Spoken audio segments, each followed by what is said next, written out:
Donc, je veux saluer la patience et surtout l'amitié que nous avons sans doute pour notre secrétaire fédéral, Boubacar Babagao. Mesdames et messieurs, vous m'avez conquis. On vous a trouvé ici, vous avez fait preuve d'une patience extraordinaire. C'est l'expression d'une amitié à l'égard des Guinéens.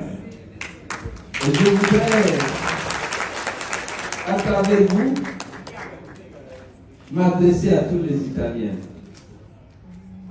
Vous voyez cette salle pleine. C'est votre pays est un pays hospitalier. Vous voyez la petite qui a chanté. Mademoiselle Barry s'appelle. Voilà, elle est là. Cette présence massive de Guinéens dans votre pays met en évidence l'hospitalité de votre pays. Tout à l'heure, la secrétaire fédérale de Paris disait que les Italiens sont beaux. Mais je pense que la qualité dont on m'a toujours parlé, c'est la chaleur humaine. C'est l'hospitalité qu'on retrouve en Italie. On explique parfois par la prospérité et par la chaleur, parce que plus on va au nord, plus c'est parfois difficile. Alors, je voudrais vous remercier et vous rendre hommage. Vous avez été patient. Ce n'est pas toujours évident. Je tiens à vous féliciter et je vous demande de transmettre comme vous pouvez nos profonds sentiments de reconnaissance à l'Italie pour l'accueil et l'hospitalité que vous réservez à notre communauté. Monsieur le secrétaire fédéral d'Italie, Messieurs les membres du bureau exécutif et du conseil politique, Messieurs les secrétaires fédéraux d'Allemagne, d'Angleterre, de France, de Grande-Bretagne, de Belgique, de Suisse et de Norvège. Je voudrais que vous soyez à moi pour féliciter les nombreux militants et sympathisants du parti qui sont venus ce soir accueillir la délégation de réfugiés que j'ai l'honneur de conduire. Je dois avouer que j'étais surpris par l'ampleur de la mobilisation, mais par la chaleur de l'accueil.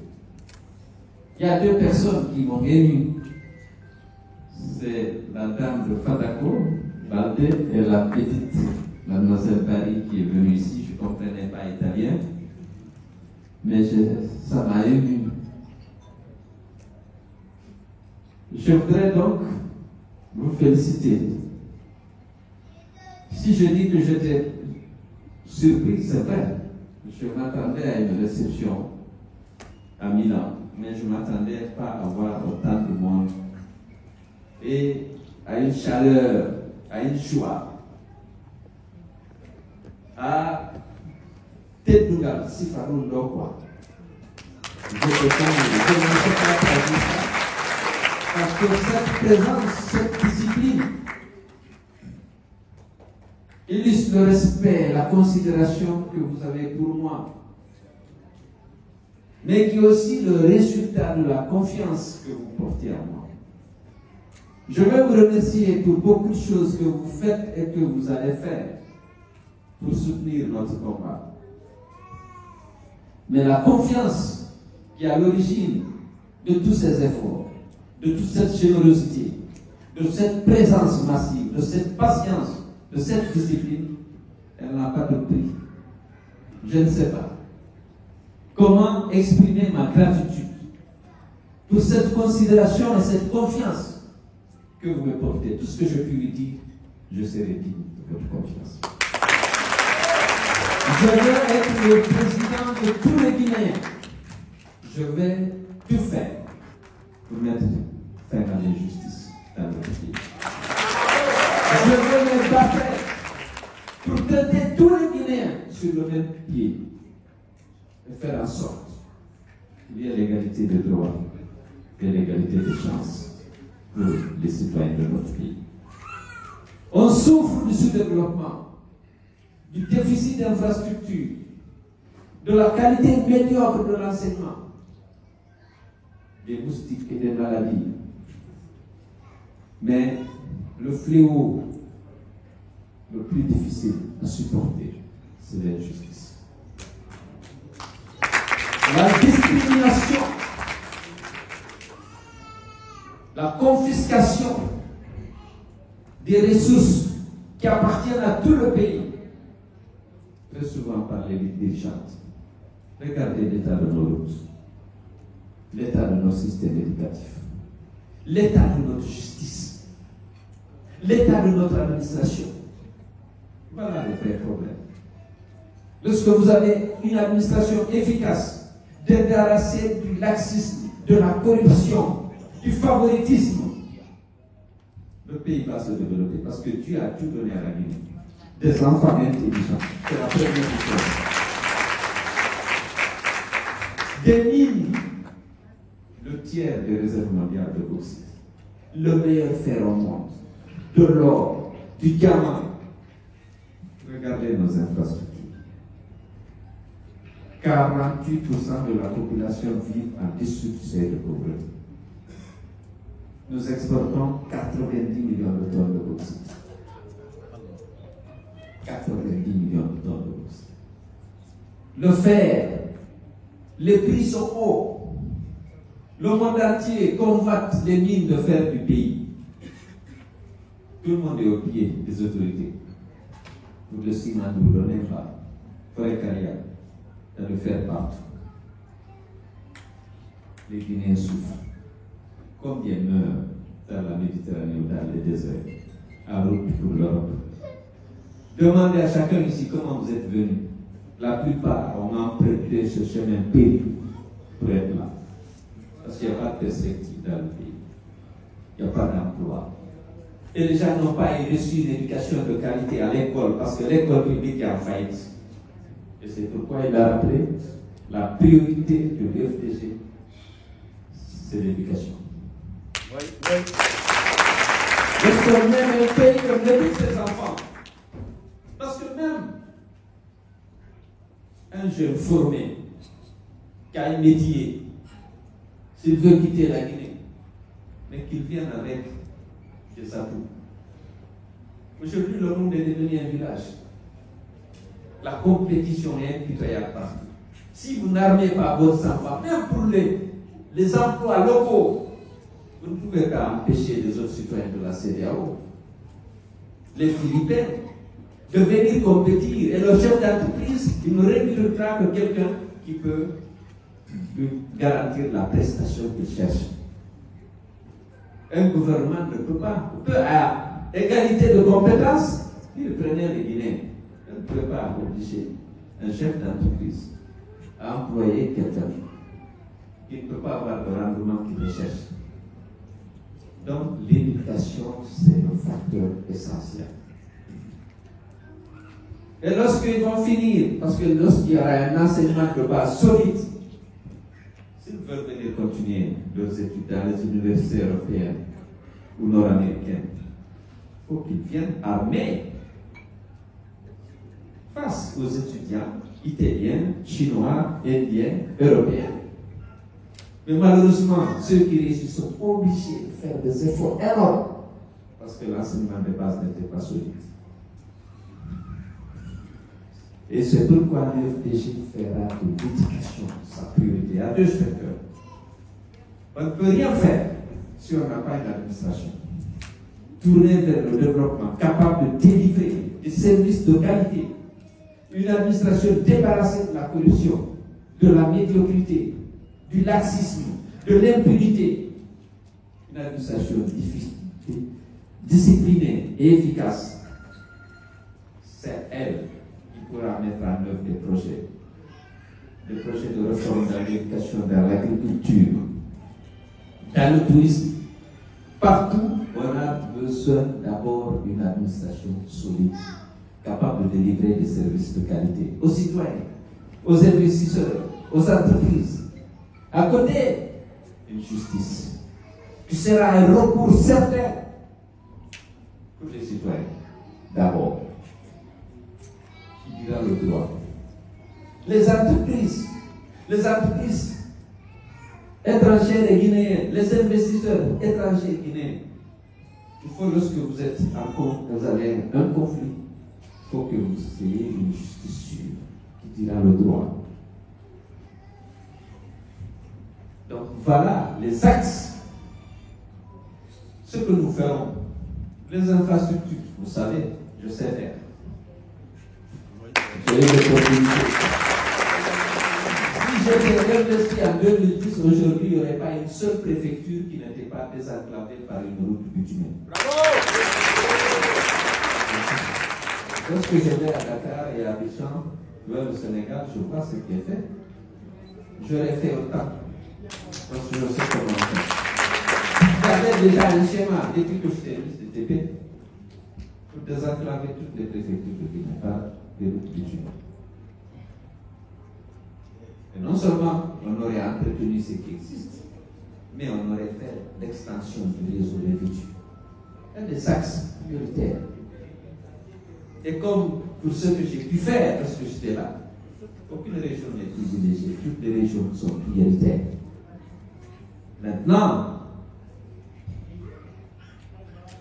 comme on n'a pas une épargne suffisante, des ressources internes suffisantes, il faut emprunter. Évidemment, il faut préparer un projet qui mette en évidence la rentabilité du projet que vous soumettez au financement de vos partenaires, que ce soit le Fonds européen de développement, la Banque mondiale, la Banque islamique de développement, la Banque de la Baria. Mais je connais, j'ai travaillé avec toutes ces institutions, je sais comment il faut. Tous les projets qu'on a pu réaliser, il n'y a pas pratiquement un franc du budget national. J'ai pu, grâce à une certaine crédibilité, à l'expérience que j'avais acquise en tant que directeur général à la Banque centrale et ailleurs, je savais comment présenter un projet pour le faire financer. Et il faut veiller à la bonne exécution du projet, dans le respect des budgets et des délais. Éviter la corruption. C'est là, la crédibilité naît là. Lorsqu'on sent que vous êtes sérieux, rigoureux dans la gestion, mais les gens vous font confiance. Donc, je dis, mais il y a un préalable en Guinée. C'est l'unité. Notre pays est divisé en ethnie, en partis politiques. Ça me choque. Il faut unir, j'ai dit, unir et servir la Guinée. C'est ça la politique de l'autre. Il faut démolir les murs de Berlin qui existent en Guinée entre les ethnies. Et entre les partis politiques. Je disais à Berlin, la Guinée a 15 millions d'habitants sur 245 000 km². Soussou, Malinki, Thomas, Kersé, Peul, Forêt, Baga, Kalouké. Aujourd'hui, le monde, la compétition ne se fait pas sur la base du nom. Ça ne se fait pas avec le nom, ni l'ethnie. C'est le mérite. Et ça fait avancer les sociétés.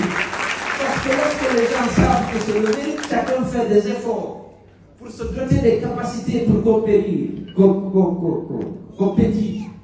Mais également pour pouvoir s'épanouir.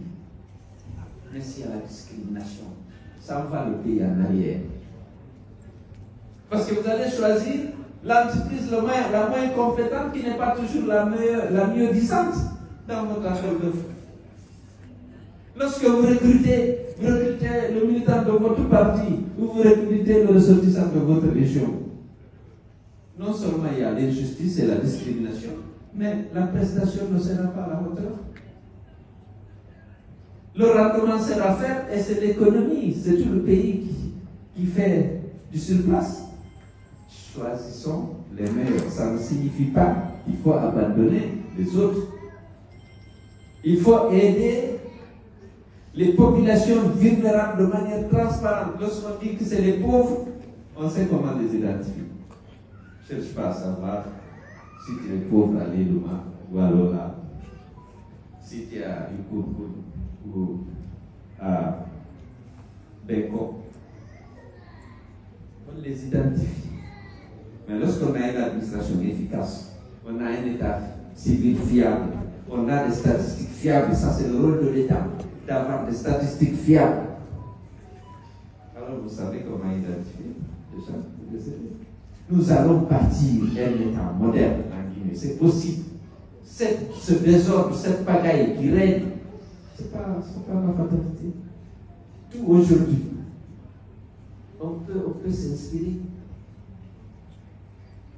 Le monde avance, notre pays fait du surplace. Il faut qu'on avance.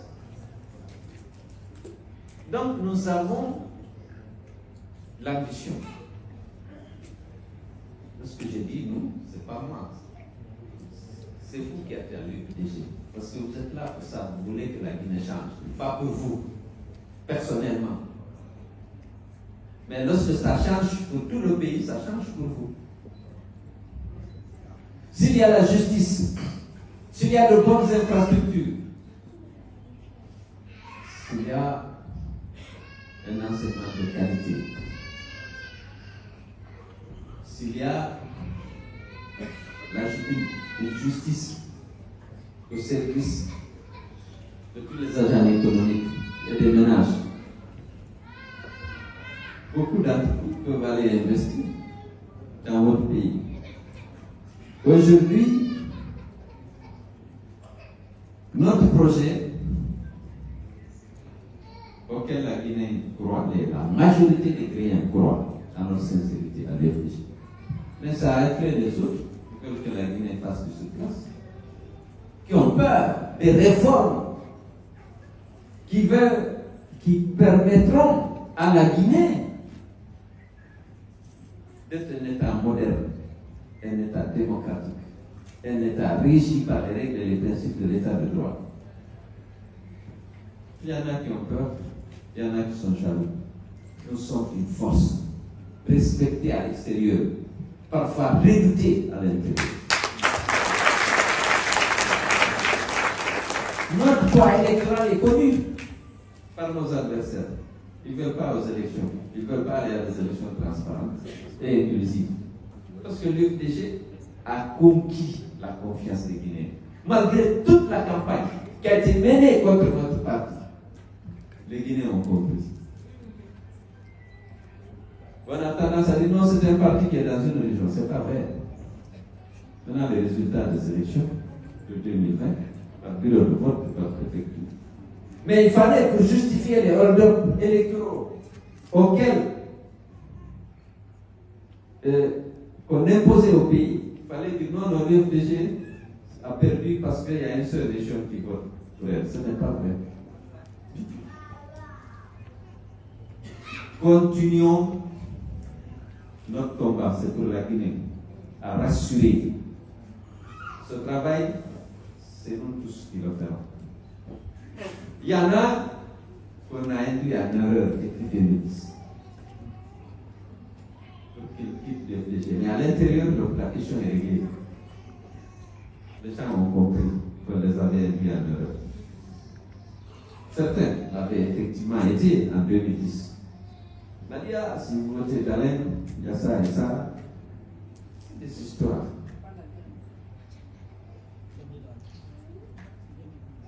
Je n'ai pas dit. Je ne sais pas parler ni de Nadia ni de Nadia. J'ai dit en 2010, beaucoup de gens ont été induits en erreur. Nous avons la mission d'unir, de rassembler, de réconcilier tous les Guinéens. J'aime dire en polar, il faut qu'ils aient en français d'abord l'égalité des droits et des chances. Mais qu'il faut d'être Panama anti-Guana.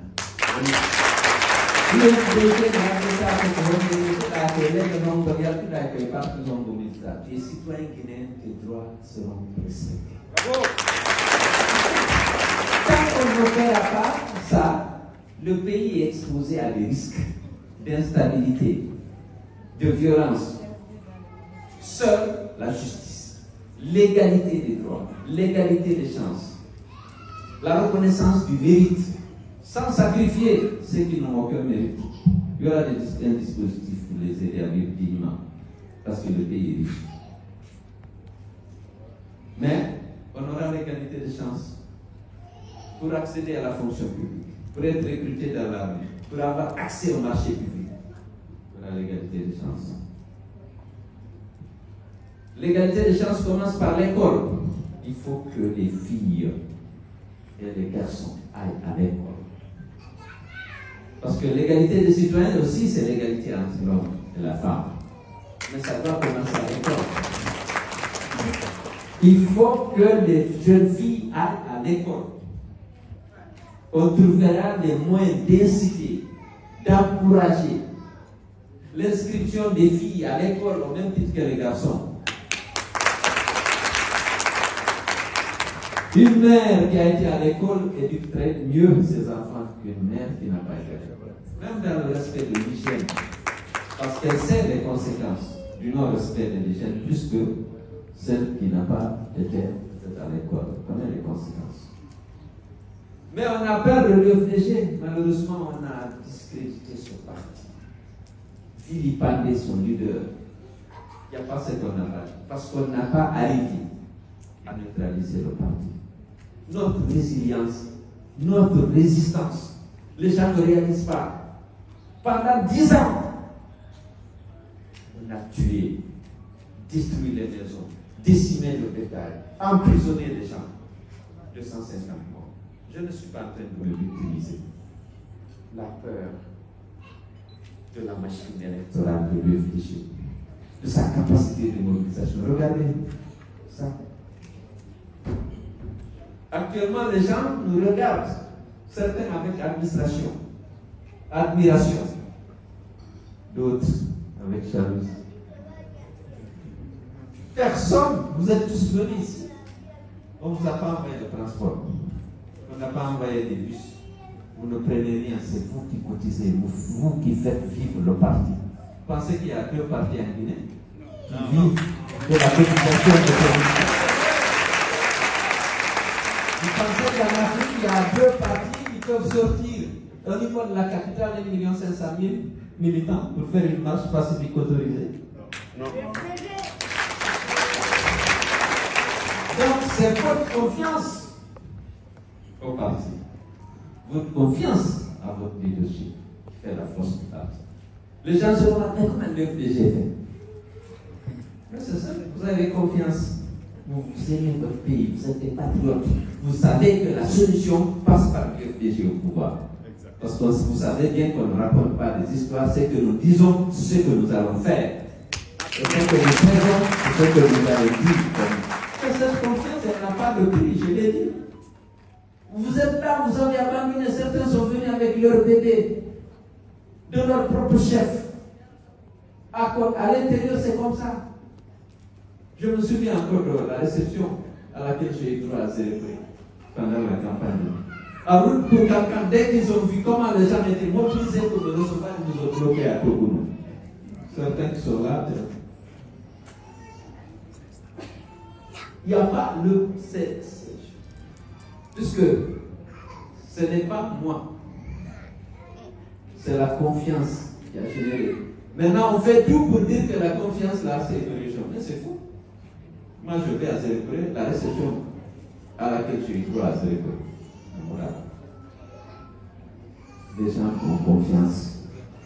Et nous ferons, et nous faisons déjà tout pour être digne de cette confiance. Une fois au pouvoir, bien entendu, notre éducation, notre foi nous interdisent de trahir une confiance. Et les Guinéens seront très fiers. Au point que certains qui s'étaient opposés vont dire, ah, on a eu tort. J'ai dit ici, c'est l'UFDG, moi qui étais investi en 2010. Aujourd'hui, la question des infrastructures routières, j'avais un schéma déjà. En 2 ans, je l'ai répété à plusieurs fois. Vous avez simple. que vous venez à Kankan, 480 km en passant par Bela et Kenwani. Vous quittez la baie, vous allez à Sigi en passant par Tugue et Ngirai. Vous quittez Kindia, vous allez à Grava, 270 km. Maintenant, il y a des petits tronçons pour les gens de l'élément, il faudra l'élément. C'est moins de 50 km. Donc, apparemment, il y a 45 km. Alors, si vous bitumez tout ça, vous entretenez ce qui était là, vous modernisez, vous élargissez. Mais vous pouvez faire ça en 6 ans. Malheureusement, je suis désolé parce qu'Alpha Condé n'est plus massif, ils n'ont pas fait 2 km d'extension en 11 ans. Vous allez à Abidjan, vous voyez les autoroutes, les ponts, le réseau routier, vous allez à Dakar, vous voyez. Et lorsqu'on vous dit qu'en Conakry, en Guinée, il n'y a pas eu 2 km de plus en extension du réseau. Non seulement il n'y a pas eu 2 km, mais on a laissé se dégrader tout le réseau. Donc, notre combat pour la démocratie, pour la justice, doit continuer, malheureusement. Il y a des forces obscures qui travaillent contre la démocratie et l'état de droit. C'est devenu ce que vous appelez le système. Les hommes changent, le système est là. Il faut qu'on démantèle ce système pour que le changement espéré depuis si longtemps par notre peuple arrive enfin. Pour que la haine entre les partis politiques et les ethnies, qu'on mette fin à ça. Dans la famille, chacun peut militer dans le parti de son choix. Ce ne deviennent pas des ennemis. Chacun vote pour le candidat de son choix. Aujourd'hui, les Guinéens ont confiance à l'UFDG et à son candidat. Si on va aux élections, on a toutes les chances de passer, comme vous le savez, au premier tour. Mais, pour ce motif, il y a des jalousies, on nous discrédite. Parce qu'on ne peut pas nous battre dans les urnes. Il faut qu'on nous batte dans la communication. On est frères, les gens. Mais le combat va être dur, mais on va le gagner. À condition que vous découragez. Regardez cette force tranquille, ces patriotes qui sont là, les jeunes, les femmes, les sages. Il faut qu'on se remobilise parce que le défi est plus important. Et il est hors de question que de reculer. On ne peut pas venir sacrifier tous ceux qui ont donné même leur vie pour ce combat. Parce qu'ils aiment la Guinée, on l'oublie. On va dire que l'UFDG est un parti violent. Mais c'est ridicule. Nous avons donné les preuves de notre attachement à la paix, à l'unité de la nation. Il faut qu'on continue. Il ne faut pas qu'on ait des complexes.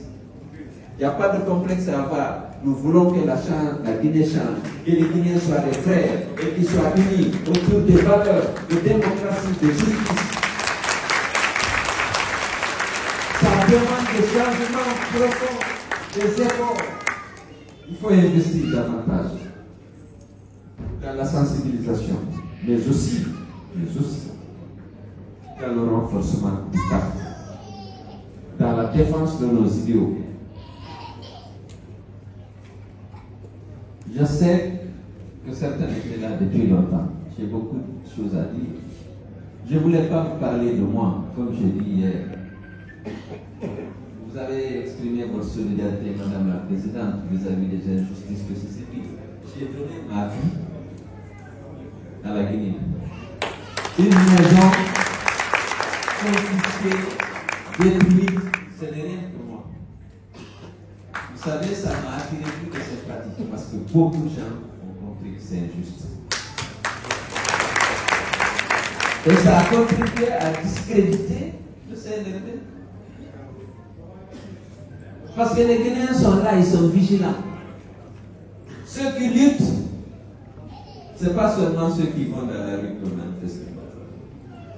Il y a des gens honnêtes dans toutes les ethnies, dans tous les partis. Vous ne pouvez pas imaginer les messages, les appels que j'ai eus, des gens qui étaient des adversaires hier pour m'exprimer leur solidarité parce qu'ils savaient que c'est injuste.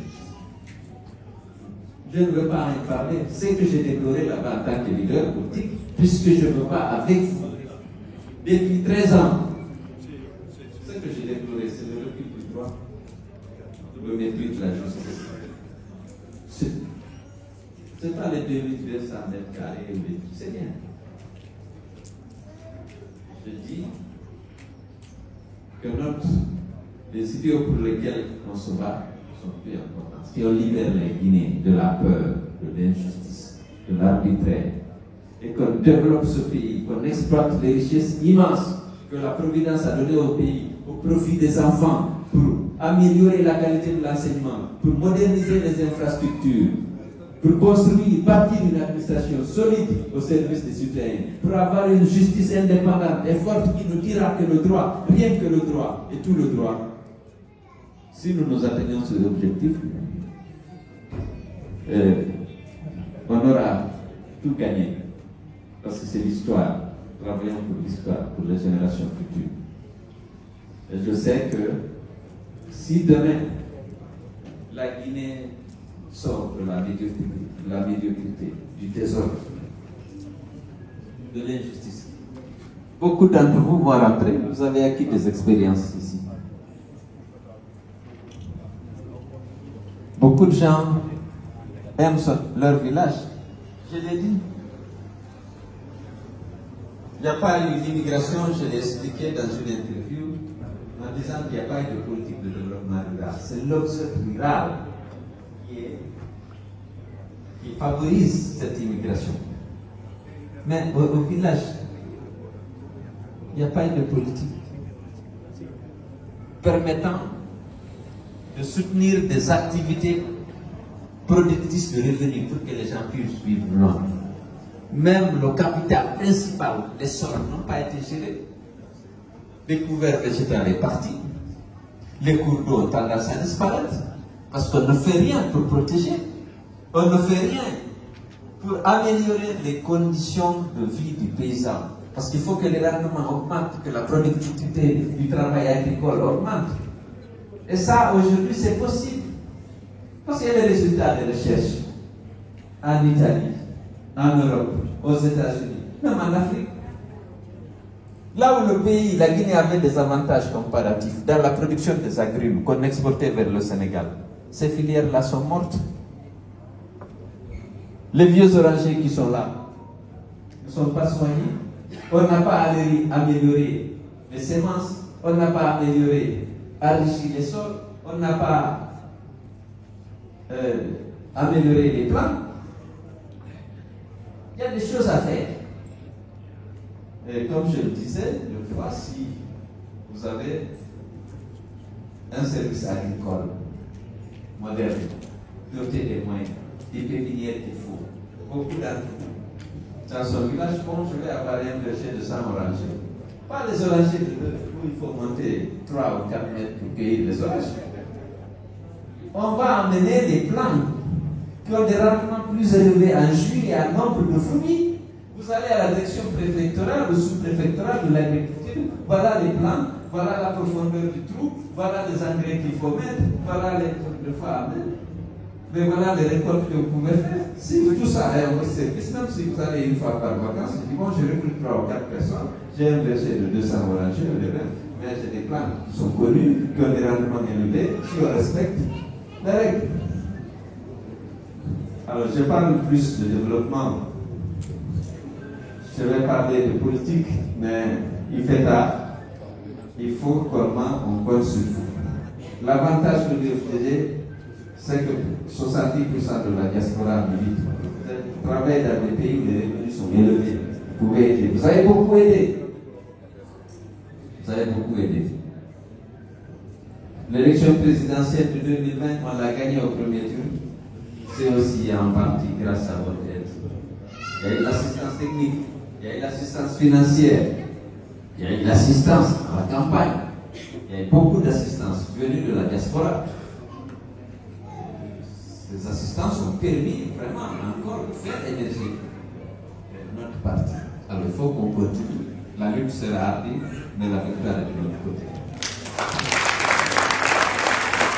Quant à moi, je sais que pour beaucoup d'entre vous s'inquiètent, ne soyez tranquilles. Les choses vont aller dans l'ordre et on aura la victoire.